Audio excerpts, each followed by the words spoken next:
우리는 매달 같은 장면을 반복한다. 월급이 들어오는 날 통장을 확인하며 잠시 안도한다. 이번 달은 조금 다르겠지. 이번에는 좀 남겠지라고 생각한다. 그러나 시간이 지나면 다시 같은 질문으로 돌아온다. 왜 돈이 남지 않는가? 왜 이렇게 열심히 일하는데도 차사는 늘지 않는가? 왜 항상 다음 달을 걱정해야 하는가? 이 질문은 단순해 보이지만 그 안에는 구조적인 문제가 숨어 있다. 대부분의 사람들은 월급이 적어서 그렇다고 말한다. 조금만 더 벌면 해결될 문제라고 믿는다. 연봉이 오르면 상황이 나아질 것이라고 생각한다. 하지만 실제로는 연봉이 오르더라도 통장의 구조는 크게 달라지지 않는 경우가 많다. 소득은 늘었지만 여유는 늘지 않고 오히려 소비와 고정비가 함께 증가한다. 돈은 감정을 따라 움직이지 않는다. 돈은 결심을 따라 움직이지 않는다. 돈은 설계된 구조를 따라 움직인다.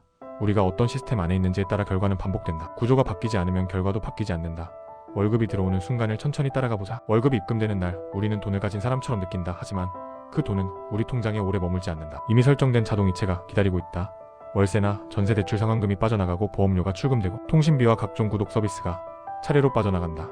카드 결제일까지 도달하면 잔액은 눈에 띄게 줄어든다. 우리는 큰 소비를 하지 않았다고 느끼지만 통장은 가벼워진다. 이 흐름은 우연이 아니라 이것은 설계된 경로다. 우리는 대부분 이 구조를 의식적으로 설계하지 않았다. 처음에는 필요에 의해 시작한 선택들이었다.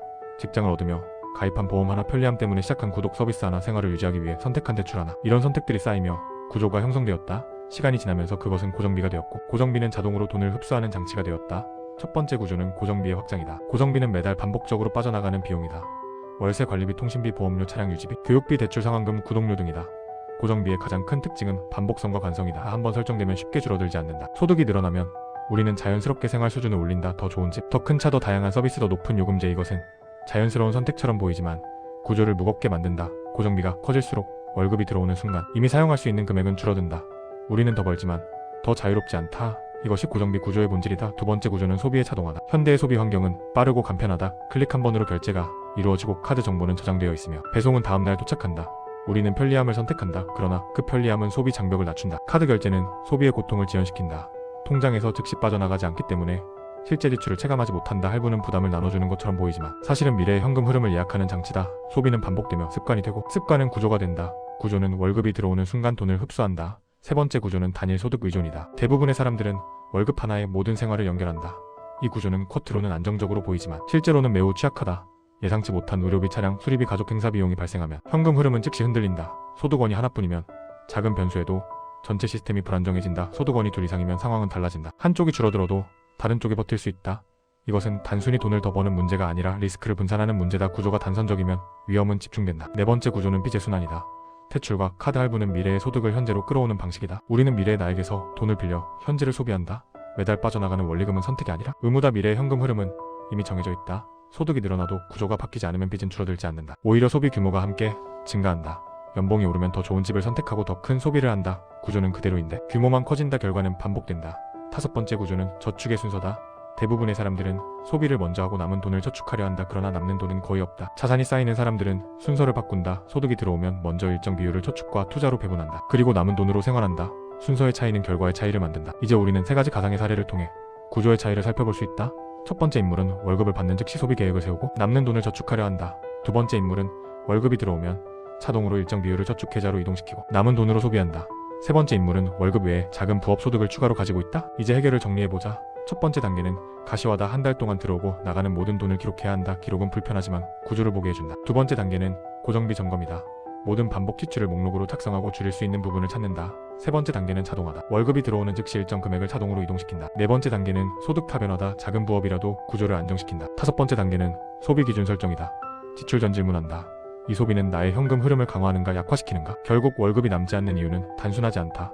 우리는 설계되지 않은 구조 안에서 반복하고 있을 뿐이다. 구조는 바꿀 수 있다. 작은 변화가 반복되면 시스템은 달라진다. 고정비를 줄이고 자동화를 만들고 소비 기준을 세우는 것. 이것이 시작이다. 돈은 노력보다 구조다. 더 오래 일하는 것보다 먼저 해야 할 일은 설계를 점검하는 것이다. 돈이 들어오고 나가는 길을 이해하는 순간 선택이 달라진다. 선택이 달라지면 자산이 달라진다. 선택이 달라지면 차산이 달라진다. 그러나 선택을 바꾸는 일은 생각보다 쉽지 않다. 왜냐하면 우리는 이미 익숙한 구조 안에서 살아가고 있기 때문이다. 익숙함은 안정감을 주지만 동시에 변화를 막는다. 그래서 많은 사람들은 문제를 인식하면서도 같은 방식을 반복한다. 월급이 들어오면 안도하고 한 달이 지나면 다시 부족함을 느끼고 또 다음 달을 기다린다. 이 순환은 우연이 아니라 설계되지 않은 시스템의 결과다. 우리가 진짜로 바꿔야 할 것은 지출 항목 몇 개가 아니라 사고방식이다. 돈을 보는 관점을 바꿔야 한다. 대부분의 사람들은 돈을 결과로 본다. 월급이라는 결과를 얻기 위해 시간을 팔고 노동을 제공한다. 그러나 자산이 쌓이는 사람들은 돈을 흐름으로 본다. 돈은 들어오고 나가고 다시 돌아오는 순환의 일부라고 생각한다. 그래서 그들은 흐름을 관리한다. 흐름을 관리한다는 것은 단순히 가계부를 쓰는 것이 아니라 돈이 어디서 시작되고 어디에서 멈추는지 이해하는 것이다. 예를 들어 월급이 입금되면 그 돈은 여러 갈래로 흩어진다. 생활비, 고정비, 소비저축, 투자, 부채, 상환 등으로 나뉜다. 이때 대부분은 의식 없이 흘러가도록 둔다. 그러나 구조를 이해하는 사람은 각 갈래의 비율을 조정한다. 만약 월급의 대부분이 고정비로 묵혀 있다면 그 구조는 이미 무겁다. 아무리 더 벌어도 자유롭게 사용할 수 있는 금액은 크게 늘어나지 않는다. 반대로 고정비 비율이 낮고 저축과 투자 비율이 먼저 배치되어 있다면 구조는 가볍고 탄력적이다. 같은 월급을 받아도 전혀 다른 결과가 나온다. 또 하나 중요한 요소는 시간이다. 돈은 시간과 결합할 때 힘을 가진다. 매달 작은 금액이라도 반복적으로 투자된다면 시간이 지나며 차이를 만든다. 그러나 소비는 반대다. 반복되는 소비는 자산을 줄이고 시간을 잃게 만든다. 우리는 오늘의 작은 선택이 내일의 큰 차이를 만든다는 사실을 종종 잊는다. 여기서 우리는 한 가지 실험을 상상해 볼 수 있다. 두 사람이 같은 월급을 받는다. 첫 번째 사람은 월급을 받은 뒤 필요한 지출을 먼저 하고 남는 돈을 모은다. 두 번째 사람은 월급을 받은 즉시 일정 금액을 따로 분리해두고 남은 돈으로 생활한다. 첫 달에는 큰 차이가 없어 보일 수 있다. 그러나 1년이 지나고 3년이 지나고 5년이 지나면 결과는 전혀 달라진다.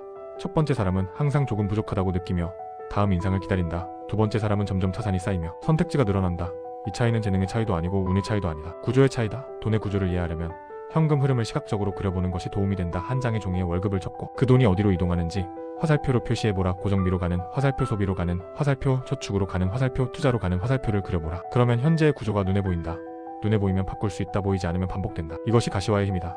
또 하나 중요한 요소는 심리적 압박이다. 돈이 항상 부족하다고 느끼면 사람은 단기적인 선택을 하게 된다. 즉각적인 만족을 우선시하고 미래의 이익을 미루게 된다. 이것을 단기 보상 편향이라고 한다. 그러나 구조가 안정되면 심리적 압박이 줄어든다. 여유가 생기면 장기적인 선택을 할 수 있다. 그래서 자동화는 단순한 기술이 아니라 심리적 방어 장치다. 월급이 들어오자마자 일정 금액이 자동으로 이동하면 우리는 그 돈을 소비 대상으로 인식하지 않는다. 보이지 않는 돈은 소비되지 않는다. 자동화는 의지를 대신하고 구조를 강화한다.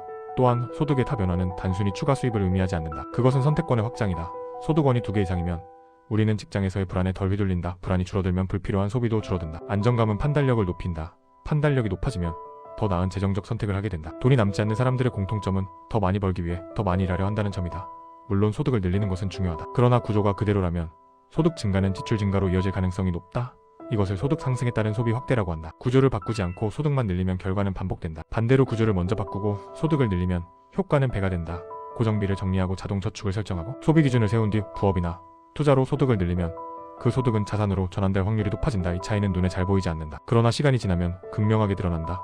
또 하나 생각해야 할 것은 비교다. 우리는 주변과 자신을 비교하며 소비를 결정하는 경향이 있다.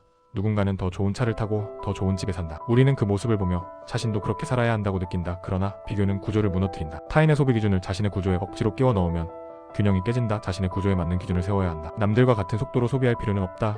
구조를 안정시키는 것이 우선이다. 또한 돈은 단순히 소비와 저축의 문제가 아니라 에너지의 문제이기도 하다. 돈이 부족하면 우리는 끊임없이 걱정한다.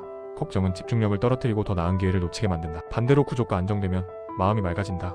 기회를 볼 수 있는 여유가 생긴다. 결국 돈의 구조를 바꾼다는 것은 삶의 방향을 바꾸는 일이다. 단순히 통장 잔액을 늘리는 것이 아니라 선택의 자유를 확보하는 것이다. 우리는 언제까지 월급 날만을 기다리며 살아갈 것인가? 아니면 구조를 바꾸어 월급이 들어오지 않는 날에도 안정감을 느낄 것인가? 답은 각자의 선택에 달려있다. 그러나 분명한 것은 구조를 점검하지 않으면 결과는 반복된다는 사실이다. 지금 이 순간에도 돈은 흐르고 있다. 당신의 월급은 어디로 흘러가고 있는가? 그 흐름은 당신을 자유롭게 만드는가? 아니면 더 묶어두는가? 돈은 노력보다 구조다. 더 오래 일하는 것보다 더 중요한 것은 설계를 이해하는 것이다. 돈이 들어오고 나가는 길을 정확히 아는 순간 우리는 통제력을 되찾는다. 통제력을 되찾으면 두려움이 줄어든다. 두려움이 줄어들면 선택이 달라진다. 선택이 달라지면 자산이 달라진다. 자산이 달라지면 삶이 달라진다. 이것이 구조의 힘이다. 머니 어네터미는 그 구조를 해부한다. 월급의 흐름, 소비의 패턴, 빛의 작동 방식, 자산이 쌓이는 원리를 분석한다. 눈에 보이는 숫자가 아니라 보이지 않는 시스템을 이해하는 순간 당신은 다른 출발선에 서게 된다. 오늘 당장 모든 것을 바꿀 필요는 없다. 그러나 한 가지는 시작할 수 있다. 당신의 구조를 그려보라. 돈의 흐름을 기록하라. 그리고 작은 조정을 시작하라. 작은 조정은 시간이 지나며 큰 차이를 만든다. 반복은 구조가 되고 구조는 결과를 만든다. 월급은 왜 남지 않는가? 그 답은 당신의 통장이 아니라 당신의 구조 안에 있다. 이제 선택은 당신의 몫이다. 구조를 유지할 것인가? 구조를 바꿀 것인가?